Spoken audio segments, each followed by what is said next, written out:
जय हिंद, जय Bharat and welcome to Dave talks. This is आदि अचिन। मैं काफी बारी बोल रहा हूँ भैया, एवरीवेयर इज रा एंड रा इज एवरीवेयर। पाकिस्तान को ये चीज मेरे ख्याल से बहुत पसंद आ गई है।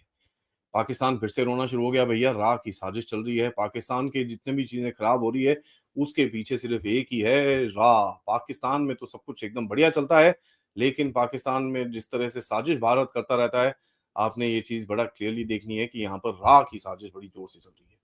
अब ये चक्कर क्या है? चक्कर बड़ा सिंपल है कि भई ये जितने चाइनीज़ ठुक रहे हैं चारों तरफ, and as a matter of fact ये जो बलूचिस्तान के अंदर, केपी के अंदर जो चीज़ें चल रही हैं, उसके उसको यार किसी न किसी को चुकाना तो है ही।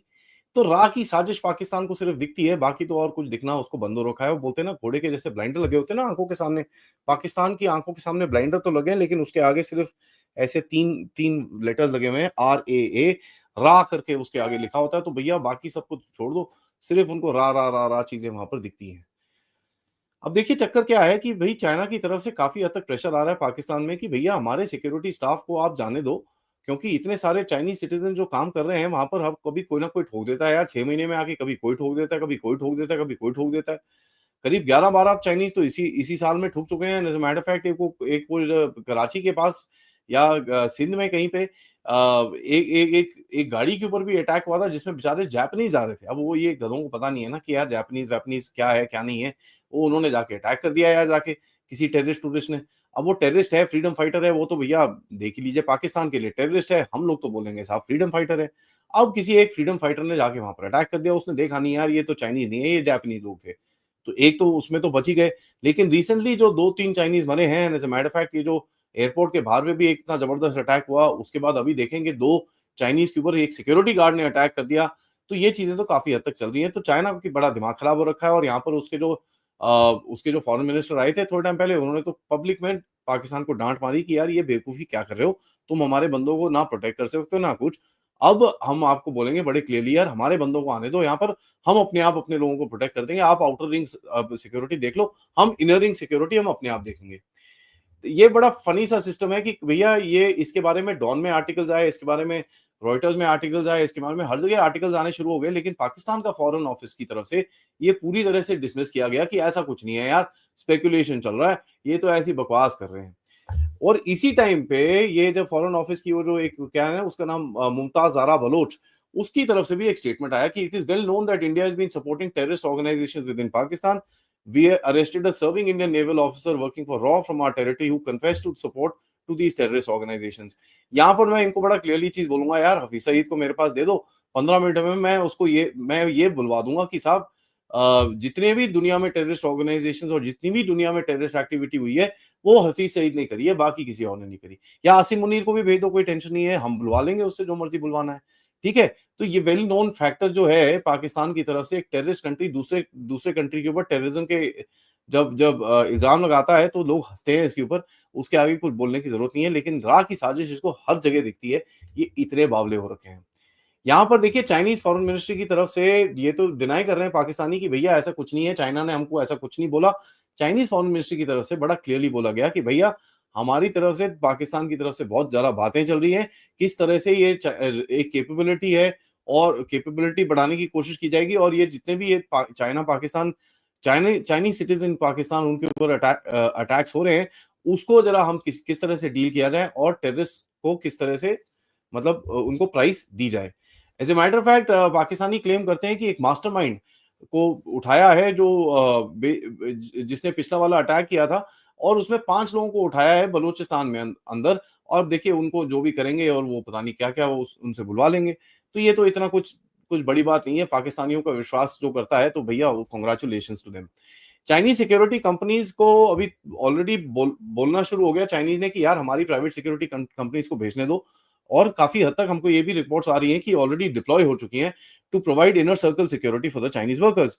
As a matter of fact हमको ये भी पता चल रहा है कि चाइना ने सबसे पहले बोला था कि भैया ये काउंटर टेररिज्म की आप स्ट्रैटेजी बनाइए, और ये चलेगा नहीं, ये बेवकूफ़ी। अभी इससे पहले जब डैम पे अटैक हुआ था तो इन्होंने ऑपरेशन अज़्म-ए-इस्तेकाम लॉन्च कर दिया था। अज़्म-ए-इस्तेकाम लॉन्च करने के बाद इनको पता चला कि इनकी बंदूकों में गोलियां नहीं है, टैंकों में पेट्रोल नहीं है, फिर रोते हुए गए थे अमेरिका के पास, $200 मिलियन दे दो सर, हम ये ऑपरेशन कर लें।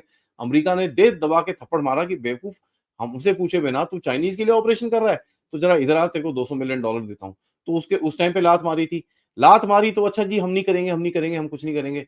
कुछ करा-कुरा है नहीं और अज़्म इस्तेकाम बंद कर दिया और उसके बाद अमेरिकन से थोड़ा-सा ब्राइब रूब इनको मिल गई कि भैया चुपचाप बैठ जाओ, चाइनीज़ को ठोकना तुम्हारा काम है और ज़रा कंटीन्यूअसली ठोकते रहो। आईसिस के जितने भी चीज़ें हैं उसको ज़रा एक्टिवेट करो और यहाँ पर मैं आपको बताऊँ जो अंदर की खबर आ रही है कि साहब ये जो उइगर्स हैं जो ईस्ट टर्किस्तान इस्लामिक मूवमेंट जिसको ईटीआईएम बोलते हैं या टर्किस्तान इस्लामिक पार्टी टीआईपी जिसको बोलते हैं, ये बेसिकली सेम चीज़ें हैं। इनका अभी राब्ता बन गया है आईएसकेपी के साथ। आईएसकेपी तो पाकिस्तानी आर्मी के अंडर काम करती है, लेकिन ऑफ कोर्स अब देखिए यार आईएस का भी अपना दिमाग है, वो अपने हिस्से से काम करती है और यहाँ पर चाइनीज़ को बड़ी क्लियरली थ्रेट्स मिलनी शुरू हो गई हैं कि साहब हम आपको भी उड़ा के फेंकेंगे। आईएस ये पहले जो ईटीआईएम वाली ऑर्गेनाइजेशन थी, ये तालिबान के साथ थी, लेकिन कहीं न कहीं जिस तरह से तालिबान उनको पुशबैक कर रहा था कि ना करो यार, ना करो, चाइनीज़ थोड़े पैसे दे रहे हैं, ना करो, ना करो, ना करो, तो उससे गुस्सा होके इन लोगों ने तालिबान का हाथ छोड़ के अभी आईएसआईएस का हाथ पकड़ लिया है। तो अभी तो गेम शुरू हुई है साहब, अभी तो बम पटाखे बजने वाले हैं बड़ी ज़ोर से। As a matter of fact मैं आपको ये भी बताऊँ कि बीजिंग की तरफ से काफ़ी हद तक प्रेशर आ रहा है शहबाज शरीफ के ऊपर कि साहब ये ज़रा तुम पर्सनली इन्वेस्टिगेट करो, नहीं तो ज़रा तुम्हारी मैं अब डिबरी टाइट करता हूँ, जितने पैसे-पूसे दिए ना तेरे को तेरी जेब में, वो सब निकाल के ले जाऊँगा। तो शहबाज नहीं, नहीं, नहीं मैं पर्सनली इन्वेस्टिगेट करूँगा, ये करूँगा। अब प्राइम मिनिस्टर को अपने आप एक टेररिज्म इन्वेस्टिगेशन करनी पड़ेगी, ये तो हालत है पाकिस्तान की। मैं यार एक एक सवाल पूछना चाहता हूँ। मैं बड़ा एक एक एक बड़ा सिंपल सा सवाल पूछना चाहता हूँ। ज़्यादा ज़्यादा कॉम्प्लिकेट नहीं है। कोई जो 2-4 पाकिस्तानी मेरे को देखते हैं, ज़रा आप जवाब दे देना, आप इतना दिमाग हो आपके पास तो देना। देखिए यार, मेरे को ये बताइए चाइनीज़ को अगर आप अंदर भी ले आए, तो इसका रोल का एंड क्या होगा? How will the Chinese guards be used? Will they be armed? किस कंडीशन के अंदर वो काम करेंगे और किस कंडीशन में they will be authorised to use lethal force? क्या वो चलते फिरते पाकिस्तानी को गोली मार सकते हैं कि नहीं मार सकते? ये जरा बताइए। उसके बाद मुझे बताइए कि इंटेलिजेंस कौन लेगा? फ्लैगिंग कौन करेगा? अरेस्ट कौन करेगा? क्वेश्चनिंग कौन करेगा? टॉर्चर-वॉर्चर जो भी करना है वो कौन करेगा? चाइनीज़ के पास ये पूरा रोल रहेगा कि भैया अगर चाइनीज़ प्राइवेट सिक्योरिटी कंपनी रहती हैं, तो ये सब चीज़ें रहेंगी। लेकिन यार एक चीज़ मेरे को समझ नहीं आती और यहाँ पर तो चाइनीज़ का भी दिमाग थोड़ा खोखला ही लगता है कि यार जितने आप चाइनीज़ से सिक्योरिटी गार्ड्स डालोगे यहाँ पर पाकिस्तान के अंदर, that means there are more targets for the so called militants on हमारी तरफ से फ्रीडम फाइटर्स ऑफ बलूचिस्तान। तो आपके पास और भी आप टारगेट दे रहे हो, उसके बाद और ठोकेंगे, फिर और रोएँगे। तो यार मेरा सवाल बड़ा सिंपल है, who will guard the guards? तो यार आई मीन सोच लो यार तुम लोग कर क्या रहे हो? और चाइना को तो पता ही है कि भैया आप घुस गए हैं, बाहर आना प्रॉब्लम है क्योंकि नाक कटेगी बहुत बुरी तरह से। एंड देखिए ये बहुत ही अलार्मिंग ओवररीच है पाकिस्तान के लिए। मैं तो बड़ा खुश हूँ यार चाइनीज़ अंदर जितना घुसेंगे आपको पता ही है उसके बाद अमेरिकन ने उनके साथ करना क्या है। आईएस को यूज़ करके, बीएलए को यूज़ करके ठुकम-ठुकाई का सीज़न एकदम मस्त में चलेगा। पाकिस्तान के अंदर देखिए इतनी हालत खराब है इस टाइम पे कि भई चाइना का इतना मतलब उसके ऊपर प्रॉब्लम्स हैं कि अभी वो बिजली के बिल तो दे नहीं पा रहा, ठीक है? एनर्जी प्राइसेज़ 2021 से देखें तो 155% इंक्रीज़ हो गया है। 40 से 50% लोग अभी पॉवर्टी लाइन से नीचे हो चुके हैं एंड बिजली अफोर्ड करना मुश्किल हो रखा है। बिजली इतनी अफोर्ड करना मुश्किल हो रखा है कि $1.4 billion worth of solar panels मंगाए जा रहे हैं, वो भी अगेन चाइना से। क्यों मंगाए जा रहे हैं? क्योंकि बिजली नहीं दे सकते यार, तो सोलर लगा लो एटलीस्ट कुछ तो करें। उसके साथ कहीं एक आधी बत्ती तो जलेगी। और ऊपर से आईएमएफ ने आके गले में फंदा डाला हुआ है।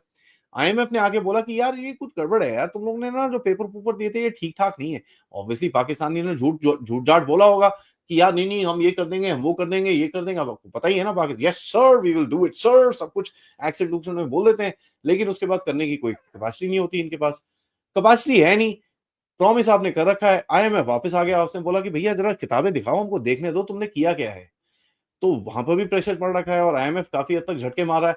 लेकिन अगर आप इनके फाइनेंस मिनिस्ट्री, फॉरेन ऑफिस से नहीं, नहीं, नहीं, नहीं this is just a regular audit, there is no question हम लोग एकदम सब कुछ ठीक कर देंगे और आईएमएफ को जाके हाथ जोड़ के बोल रहे हैं, "सर जी माफ़ कर दो सर, गलती हो गई। अभी जो भी आया हम ना सऊदी अरेबिया से भीख माँग लेंगे, हम चाइना से भीख माँग लेंगे। आप प्लीज़ हमको माफ़ कर दो, ऐसे पैसे मत रोकना सर, बहुत प्रॉब्लम हो जाएगी।" बाहर आके कुछ और बोलते हैं, अंदर आके कुछ और बोलते हैं। तो ये तो हालत है, अब इसके अंदर भी राह की साजिश तो ज़रूर होगी, अब कहीं न कहीं से कुछ कोई ना कोई एंगल ज़रूर निकलेगा। तो मैं वेट कर रहा हूँ कि ये जो पाकिस्तानी प्राइम मिनिस्टर है या कोई और पॉलिटिशियन है, वो आके अभी रोना कैसे शुरू करेगा। सबसे सोने पे सुहागा यही चीज़ है कि भैया डोनाल्ड ट्रंप आ रखा है। अब डोनाल्ड ट्रंप के चक्कर में इमरान खान ने 24 तारीख को डू और डाई 24 तारीख, राजा मुनीब साहब ने 22 तारीख बोला था, अब ये 24 तारीख को डू और डाई रैली करने की बात करी है। यहाँ पर होप ये हो रहा है कि यार डोनाल्ड ट्रंप को एक ट्वीट-वाट कर दे, एक कोई ट्रूथ सोशल में पोस्ट-वोस्ट कर दे यार, वो तो इमरान खान को छोड़ दो। अगर ऐसा कुछ आ गया तो भैया फिर तो गेम पूरी तरह से फ्लिप हो जाएगी। एंड यहाँ पर तो प्लान्स, मैं आपको अंदर की बात बताऊँ, बनने शुरू हो चुके हैं कि इसको किस कंट्री में फेंकेंगे। उसके बाद इसको लिटरली एक जहाज में फेंक के कहीं और बाहर ले जाएँगे, क्योंकि पाकिस्तान में इसको नहीं रख सकते। अगर ये रहेगा तो पाकिस्तान की हालत और खराब हो जाएगी। तो जो सो कॉल्ड एस्टैब्लिशमेंट है वहाँ की, उसकी भी अभी थोड़ी-सी बटन टाइट होने शुरू हो चुके हैं। ये गेम राजा साहब के हिसाब से शुरू हुई है। 22 नवंबर के आस-पास बहुत बड़े कांड होने वाले हैं। एंड ये संडे को राजा साहब से दोबारा बात करेंगे टू फाइंड आउट कि भई ये इसका खेल का क्या अभी एंड गेम आने वाला है। ये वीडियो को लाइक करिए, सब्सक्राइब करिए चैनल को अगर आपने नहीं करा है। Most importantly share this with your friends and families. And मैं सबसे रिक्वेस्ट करूँगा कि आप प्लीज़, प्लीज़, प्लीज़ ये चैनल को थोड़ा सपोर्ट करिए। हमारी चैनल की थोड़ी-सी वॉल्यूम इन लोगों ने डाउन कर रखी है। हमारे सब्सक्राइबर्स डाउन हो रखे हैं। We are facing a bit of a challenge as far as reach is concerned. तो सबसे मैं रिक्वेस्ट करूँगा, प्लीज़ जो डिस्क्रिप्शन में व्हाट्सएप चैनल है उसको जॉइन करिए, टेलीग्राम ग्रुप्स हैं उसको जॉइन करिए, ताकि आपके पास नोटिफ़िकेशंस आते रहें। एंड ऑफ कोर्स आप इस चैनल की तरफ कंट्रीब्यूट भी कर सकते हैं यूजिंग द क्यूआर कोड या फिर पेपैल या फिर सुपर स्टिकर, सुपर चैट्स। जय हिंद, जय भारत।